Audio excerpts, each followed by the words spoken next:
Masjid kudu aya tihangan. Baheula mah dibahas ku para ulama-ulama nu ngaran masjid minimal tihangna kudu aya 4 di akhir zaman. Engke samemeh dajal jelema bakal arasup heula neangan masjid ku herit-heritna situasi jeung kondisi saat eta. Ya politik, perekonomian, budaya geus we ngararadu. Jelema menenangkan pikiran neangan masjid. Cirina masjid aya tihangan di jerona. Ketika asup ka masjid eueuh tihangan lain masjid berarti gor tama kos kitu mah. Ku ari PKS ngabangun masjid eueuh tihangan. Berbagai golongan deui eueuh tihangan. Urang mah wow, tihangna geus gede tihang ieu mah tuh. Wow, sakieu ge dikorupsi. Mun teh dikorupsi mah leuwih gede deui tihangna ieu. Geus kajian dikorupsi ge nu penting mah jadi bela alhamdulillahirabbil alamin. Masya Allah, indah jasa ieu masjid. Nah, urang lamun teu inget ka yauman tataqallabu fihil qulubu wal absar teu hayang urang ke masjid. Sejarah masjid di zaman Kangjeng Nabi, woi pakai ngaji di samping sholat. Sejarah masjid di zaman sahabat, weh pakai musyawarah keagamaan di samping sholat. Masjid fungsina di zaman tabiin atba tabiin belah dieuna para aulia Allah. Urang leuletikanana zaman Maulana Hasanuddin Banten deuleu masjidna aya luhuran. Ulah luhur teuing Syekh Maulana Hasanuddin zaman Syekh Asnawi Caringin. Urang ningali ke masjidna di luhurna aya lotengan. Urang ningali masjid Ki Husein Carita di luhur aya lotengan. Urang ningali berbagai masjid-masjid nu bersejarah di luhurna aya lotengan. Paranti naon eta loteng? Paranti musyawarah para leluhur, para aulia Allah, para ulama untuk bergerak melawan penjajah Belanda. Musyawarahna di loteng masjid. Kos gitulah mendak masjid da pusat. Urang leuletikanana zaman wali sanga aya wali anu ngaran wali tersebut nu nomor katilu sakara ngaranna mah Haji Pendi. Tuh hebat jasanya na. Dijuluki sakara. Tuh bener nya sok maca nya mah bener. Jata tukang maca mengarti bae. Ngan asal teu dibere berkat be marah. Ai nu dibacana anti berkat, ai nu macana teu menang teu beri berkatan, teu nyambung. Emang jasar belon merenya namanya. Sunan Bonang, istimewana Sunan Bonang kumaha? Zaman wali sanga bedug aya 9, dijuluki satu-satuna. Ieu naon ngaranna Sunan Rohmat, nu ieu kitu Malik, nu ieu kitu dan lain-lain sebagainya. Wali sanga aya kabeh. Iyalah Sunan Bonang kaistimewaanana, nu mandak ka urang ge turun baheula.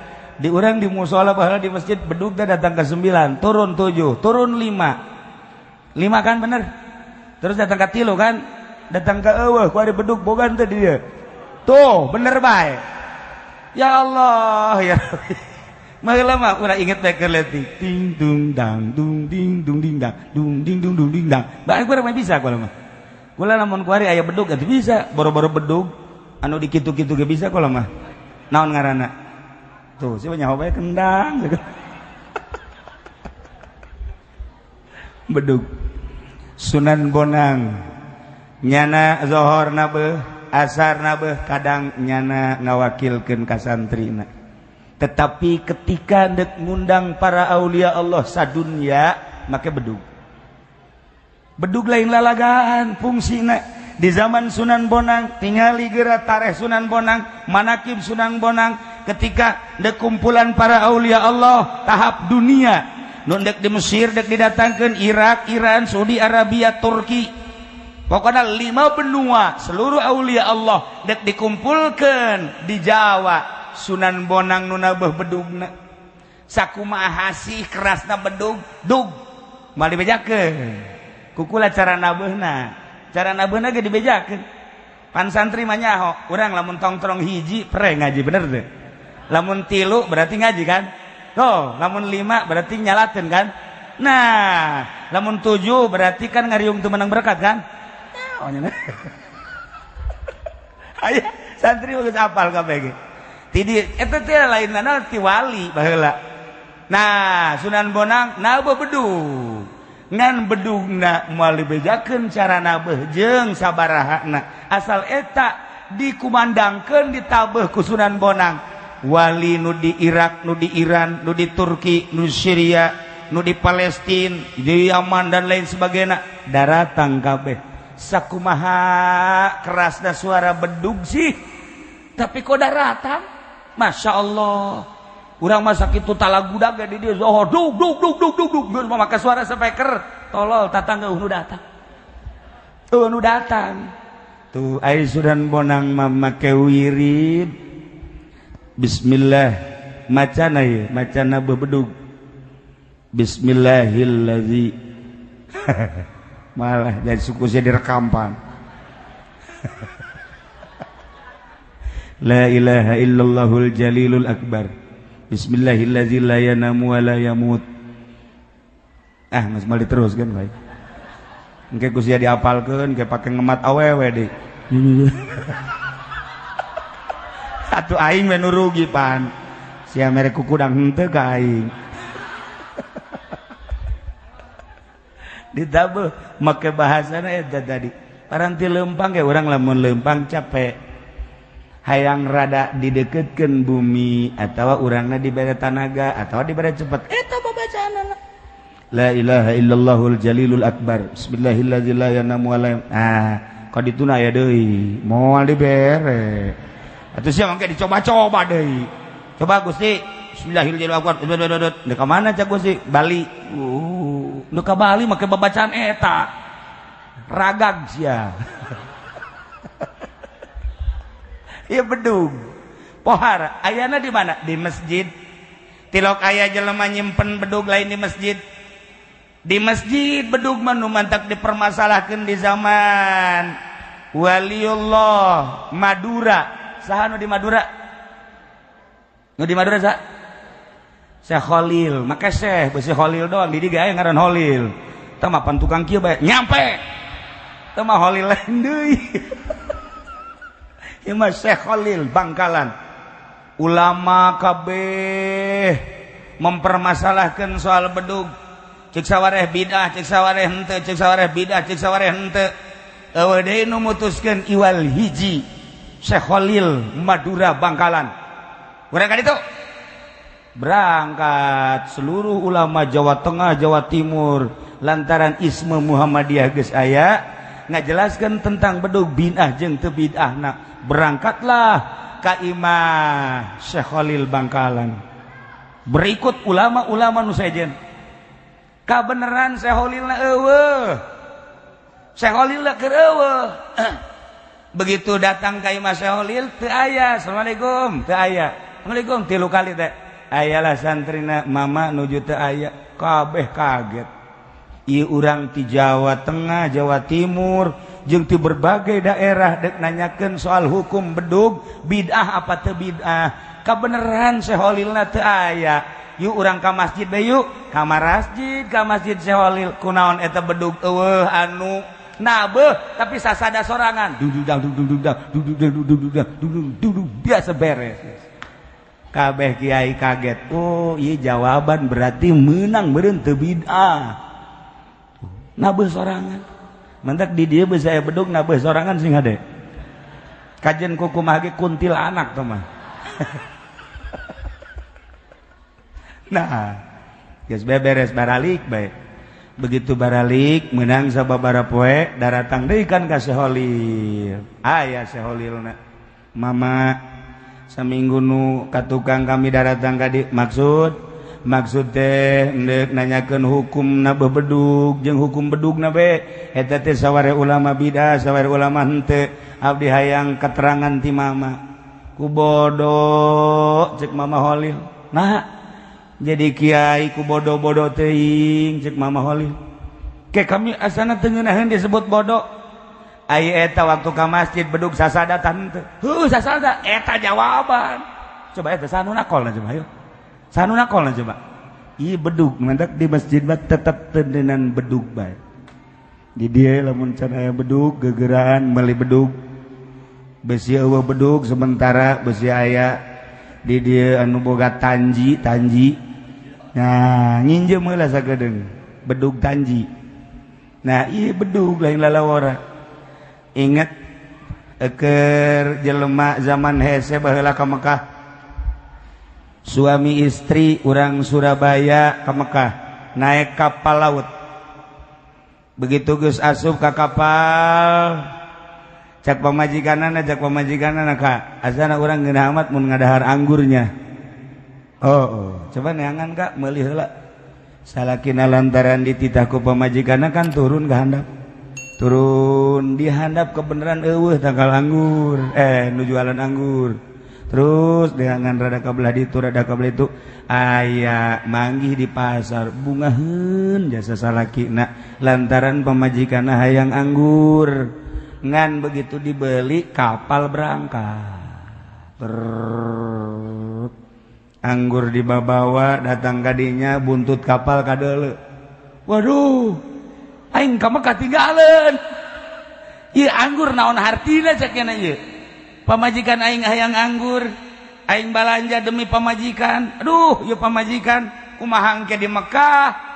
Kapal eueuh bebeja nya ka pengurus. Pengurus kayak gede teu bisa tuh ai kapal geus waktu berangkat mah berangkat bae. Cerik nya dirinya ngedengu-dengu. Begitu jari ngedengu langsung aya nu ngabejaan pegawena. Pak, kenapa nangis?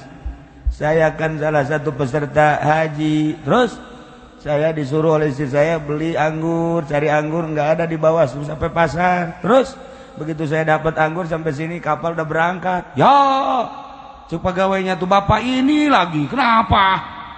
Atuh ya udah begini bagaimana? Udah sono aja ke rumah Ki Holil Bangkalan sono minta doanya. Emang dia pengurus haji? Bukan, dia mah kiai. Cuma minta doanya aja ke sono. Nyana baripu yang bisa naon atuh Ki Holil sih. Jaknya na urang ka ditu ge paling ge cenah dijampean dibere cai abeh tarariis doang. Ieu mah pan maksudna lain supaya tis. Iya. Ka ditu ka Mekah. Aduh. Sakali deui nyana dinasihat. Ka ditu ka Ki Holil. 3 kali kakak arek berangkat. Waalaikumsalam. Cek Ki Holil di Madura. Dari mana? Saya dari Surabaya ini. Terus ada apa? Saya kan peserta haji. Ini pakaiannya juga pakaian setelan haji. Terus? Ya saya udah masuk kapal. Terus istri saya pengen anggur. Saya cari di bawah nggak ada sampai pasar baru ketemu. Begitu saya udah nemuin, saya ke Cirutaki kapal udah berangkat. Jadi saya ketinggalan kapal. Itu tuh mah harus pengurusnya. Pengurus di sono. Urusan perkapalan. Coba sono. Saya oleh seluruh pengurus suruh ke mama ke sini. Atau mama mah nggak bisa, bukan pengurus kapal, mama mah di sini ngajar amil, jurumiyah. Ya kalau mau mondok udah di sini. Saya bukan mondok. Saya mah pengen ketemu sama istri. Kalau berangkat, kalau enggak berdua. Ntar saya di rumah sendiri kan tahu sendiri mah. Ki Holil siapa kadinya bae pikiran anak. Pelantaran ceri Ki Holil, bebeneran berarti. Ya.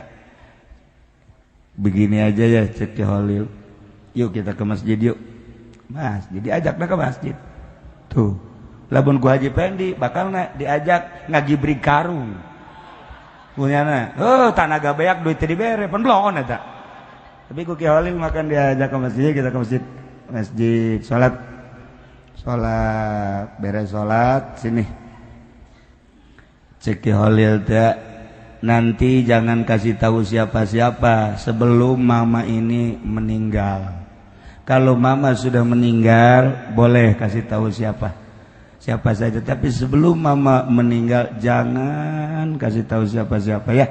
Ya, sumpah saya mau. Sumpah. Demi Allah, saya tidak akan beritahu siapa-siapa sebelum mama meninggal. Ya. Udah. Merem. Eremnya nak. Udah. Melek. Bentak, barang bentak ya di jero kapal. nyana kikiran we kakiran ieu aing di kapal tadi masjid sih kieu deui nyana aing di masjid apa di kapal sih kikiran we nyana kieu we ya ieu mah di kapal gegeraan bae nyana neangan pamajikan wow ieu tah anggur tah kakak di mana bae dipeluk nyana kocek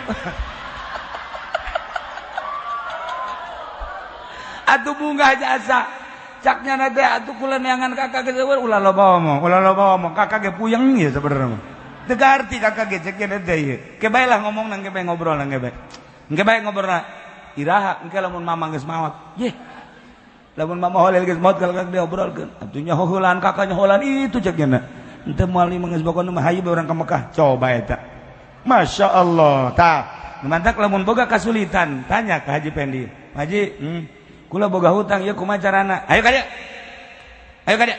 ka masjid diajak ke masjidnya na boga masjid hasbunallah pan di ditu tinggal wani mal wakilan rencana ya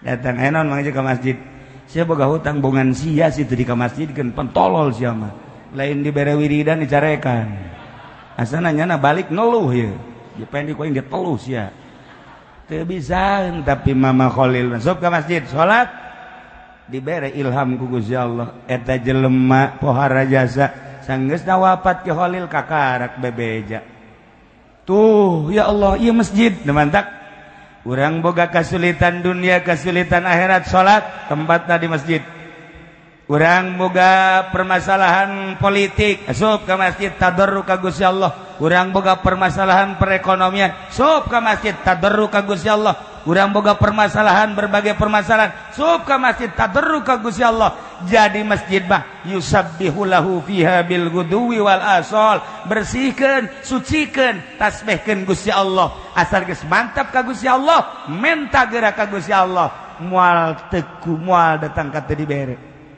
urang dia misalnya umurna geus 29 tahun can laku lalaki ya nu mantak can laku berarti kan nyana loba kakurangan pasti mun ngaca beda jeung batur kulit aing hideung amat ieu nu mantak rada angel ka aku geus ulah kos gitu diciptaan Allah kabeh ge lah cek kieu uci ge ke masjid langsung tas weh puterkeun siapkeun ila hadratin nabi Fatihah Bismillahirrahmanirrahim cek nu di sisi gandeng amat sih ya mantap ka Kangjeng Nabi mah wow boga mukjizat emang sih hayang naon yang kawin ye hayu atuh ka imah tuh haju aya bae kan emang bapak boga anak aya di imah hayu ka imah bener ya hayu tuh encan ge diwirid geus aya datang ka imah anak abah mah nurut jasa jeung ka mamana kudu ditungtun belos jeung sia teh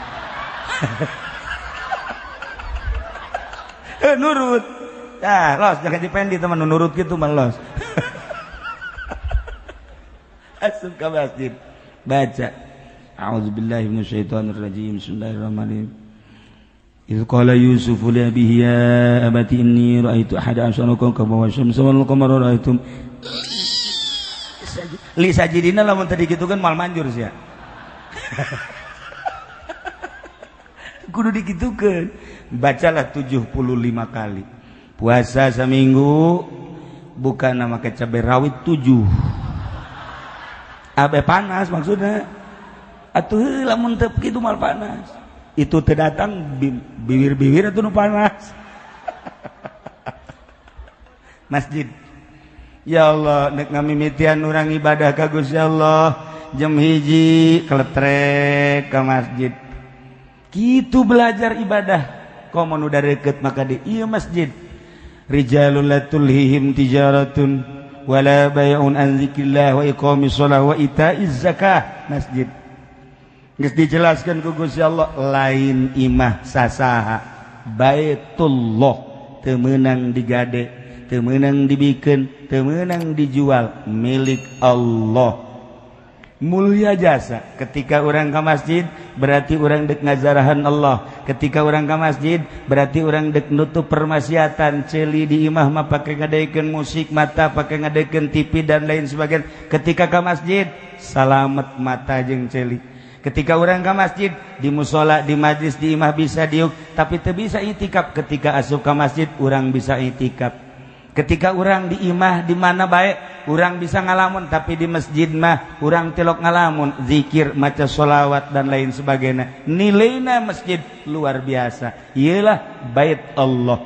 Maka dina malam ieu di jero maulidan ngagungkeun ka Kangjeng Nabi sekaligus urang jawaringan kubungah boga bait Allah wakiroh walimah gunting pita malam ieu masjid diresmikeun selesai dibangun tinggal sababaraha persen deui urang terus musabaqah berpacu untuk meraih ridho Allah di akhirat. Saeutik deui ala kadar pulas poles saha anu siap kadeleuna ngaluarkeun duit tapi hakikatna meuli istana di surga Allah Subhanahu wa taala. Urang ziarah ka masjid berarti ngazarahan imah Allah, indah jasa. Kitulah para jamaah kaum muslimin wal muslimat rahimakumullah. Hiji mudah-mudahan urang kabehan dicatat selaku murid Kangjeng Nabi urang Kangjeng Nabi Muhammad sallallahu alaihi wasallam. Nomor kedua, mudah-mudahan urang jawaringan nu telah membangun ieu aya catetanana di malaikat di akhirat bareng kabeh diasupkeun ka surga Allah Subhanahu wa taala. Nomor katilu, besi aya kakurangan-kakurangan mudah-mudahan dibere babari jang nempelkeun kakurangan anak ulah dideule duitna beasna dan materina nu dideule adalah bangunan surga Allah Subhanahu wa taala. Urang kabehan nu hadir di dieu ku pedulina urang ka maulidan rasa cinta ka Kangjeng Nabi jeung rasa cinta ka bait Allah. Mudah-mudahan urang kabehan aya dina ridho Allah Subhanahu wa taala di akhirat urang babarengan di bawah bendera Kangjeng Nabi urang Kangjeng Nabi Muhammad sallallahu alaihi wasallam menuju surga Allah Subhanahu wa taala. Pihatur tisim kuring dicekapkeun sakitu apunten tina samudaya kalepatan sareng kakirang